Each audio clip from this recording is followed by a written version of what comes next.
Hi guys, welcome back to another Bootsale stroke flea market finds.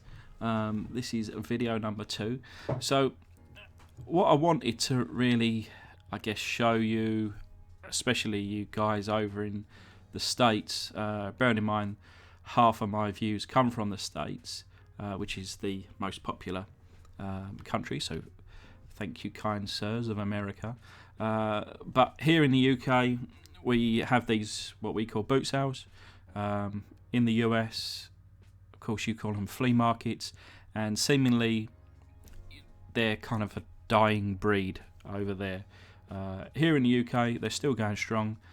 You get them on kind of every open field, pretty much every Sunday, normally from around March, April time through to around October, November. There are a few inside boot sales that may stay open throughout the year, and there's even kind of Saturday openings or even midweek openings.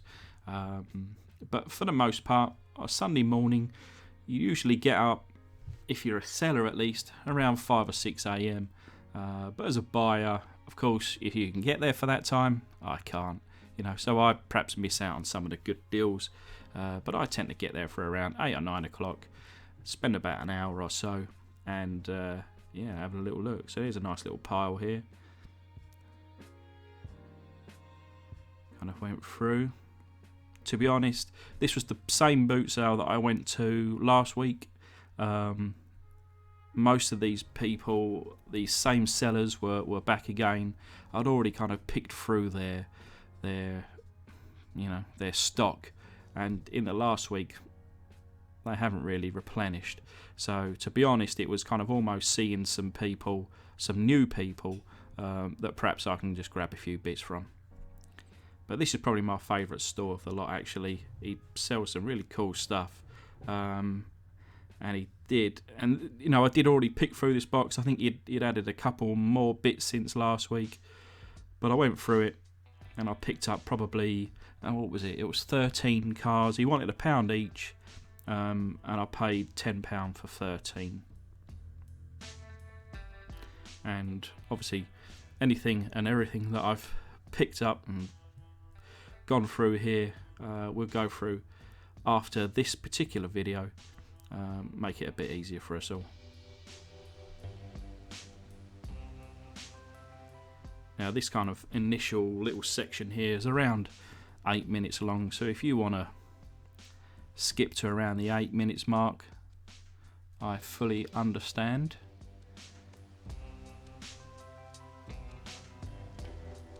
But I'm just walking on my own without my wife and children to slow me down. My children, they just want to buy any old junk and every piece of junk, so does my wife. But I just wanted to get through, get my head down, get what I needed. That was a big section there, 20 pence a car, but unfortunately nothing for us today.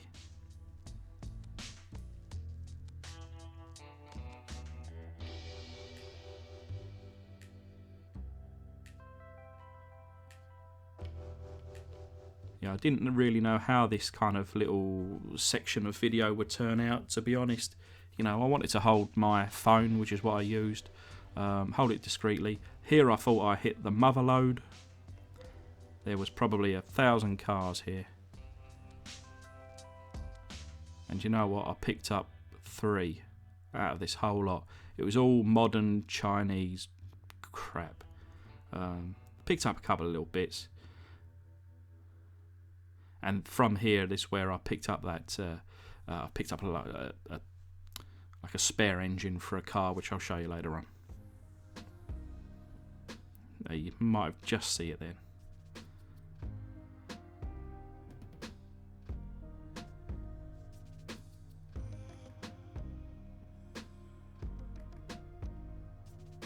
To be honest, as you can see, most people wearing their coats, most people with their hoods up. It was a cold, windy, drizzly day, black clouds in the sky. So to be honest, there were quite a few sellers that didn't turn up today. But there was enough there for me to... I spent probably just over £10 actually, maybe £12.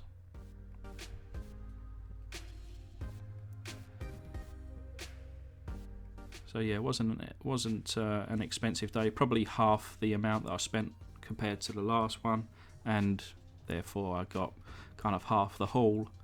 But like I say, I think I picked pretty much through this boot sale last week, so perhaps I'll stay away from this boot sale for a month or so, and next week, if I do go, I'll find another one with some different sellers, and perhaps I'll get a bit more lucky there. You know, I've still managed to pick up probably 30 odd cars. I haven't counted them, but it's probably around 30 cars, so you know, still a good haul. Still a good haul.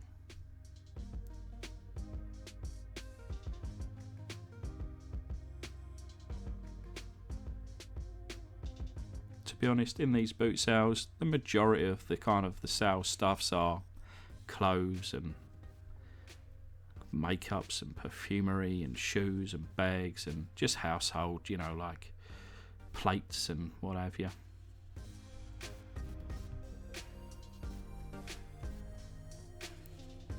So for the most part, you know, this is a boot sale that if you did stop and you did look at everything, would take you hours to get around.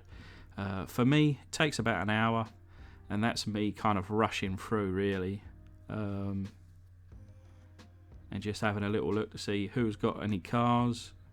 And you know, you can find cars on the most strangest of tables. You know, there was just as I was leaving, I was looking at some plants. A lady was selling a load of plants, and then right on the end corner of it, she had half a dozen little diecast cars. None of them were for me, but you know, you just think, wow, you know, so you really do have to look at every table.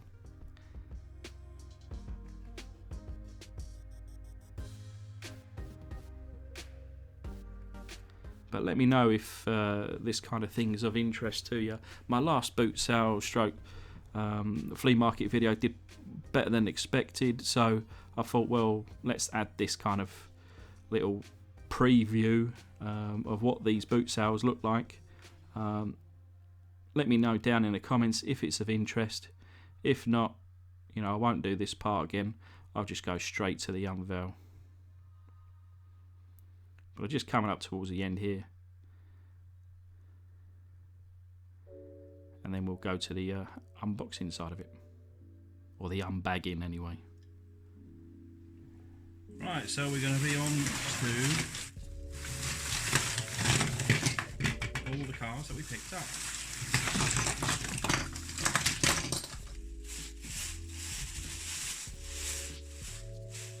Keep the bag to the side of me and I'll chuck them straight back in for now.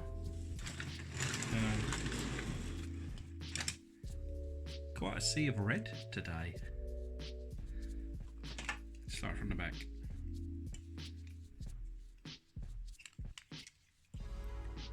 So we have a Matchbox Camaro IROC Z28 or Z28 to you Americans. Nice little car. A Majorette Impala, missing the doors, but whenever I see a Majorette I try and pick it up for my little Majorette series. This is nice. I have another one of these. Oh, it's downstairs in my show cabinet. Different colour actually, but it's quite nice to see these together.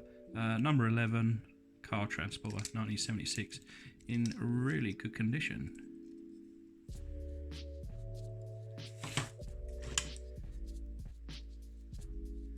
Corgi Juniors Whiz Kids.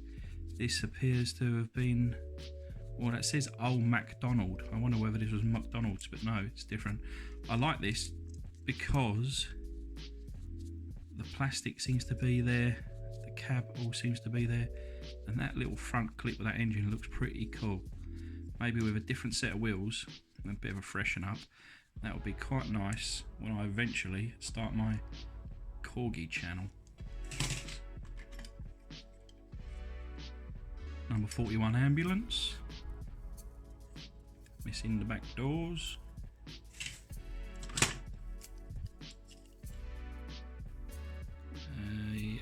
Matchbox Series Mercury with the earlier wheels.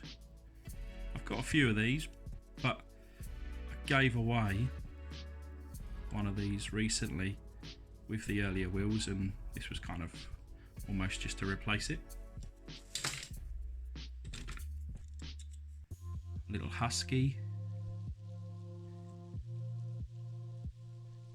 Don't really know why I picked this one up, because I just give it to my children to play with. For some reason, these Huskies I just don't really have too much care for. This is a modern Hot Wheels, funky looking thing, and I only picked it up for these engines. I'll take this apart. I've got no real care for this car, but those couple of engines there I could certainly use on some projects. Lamborghini Countach, and actually just to the side of me here, if you'll see this in another video, but here's another Lamborghini Countach. Maybe I'll do a black one and a white one, something like that.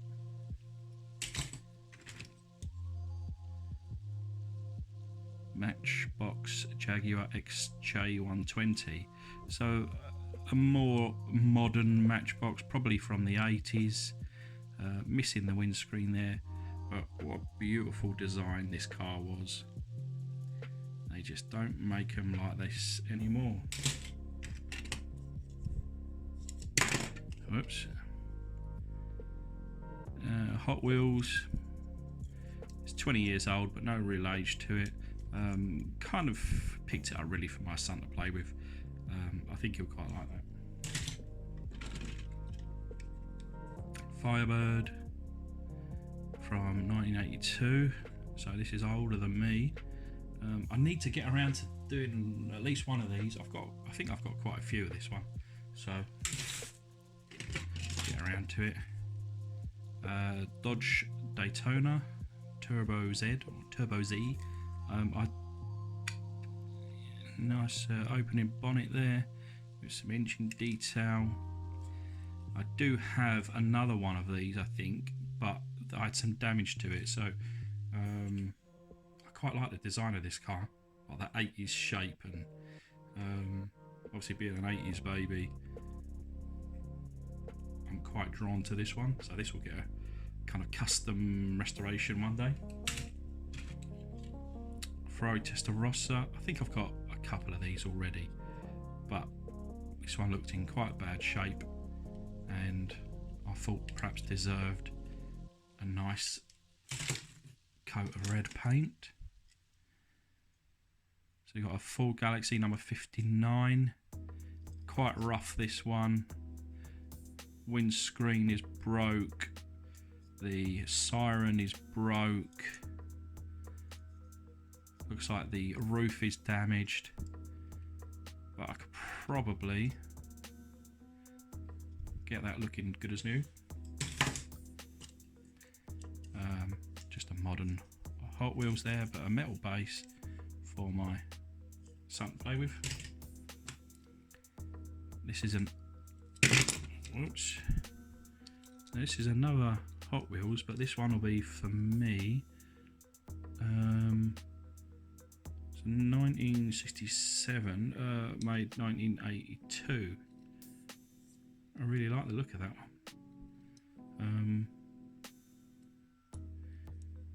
Yeah, perhaps I can restore that, or maybe just try and clean it up. That might even clean up. Different set of wheels on that might look quite nice. This is in rough shape. It's a Corgi BMC Mini Cooper. It's yeah, seen better days, this one. Wheels, but well, don't even turn on the front, kind of barely turn on the back. There's something hiding in there, I don't know what that is. It's been overcoated probably several times, but look at that. That's quite a nice little detail. Like a nice bit of, like, what do they call that? Like a sump protection pan, or a, don't know. But yeah, that's quite cool. That deserves to be restored. Picked up a little engine piece, and I think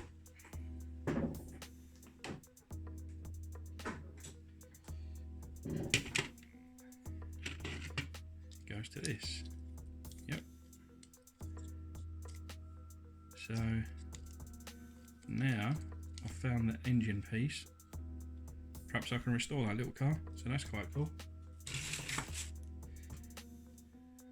I didn't pay anything for that stone. And then I've got two larger scale Ferraris here, 1988 Ferrari Testarossa, and probably my all-time favourite car, Ferrari F40. You know, I thought that might be quite fun if I ever get around to doing the larger scale stuff. And then a bus. You know, much larger scale bus. Super Kings one, the Londoner K15, 1972. So yeah, almost 50 years old. And the glass appears to be in good shape. Just needs a coat of paint and obviously a new sticker here if they're available. Otherwise I have to try and make something myself. But yeah, the old door mechanism there, not working perhaps perfectly, but obviously it's all, oh there you go, see, maybe just needs a bit of TLC, but for the sake of, I think I paid 50p, which is about 60 cents, that's got to have been worth picking up, eh? So that's it for today, guys. Thanks very much for watching.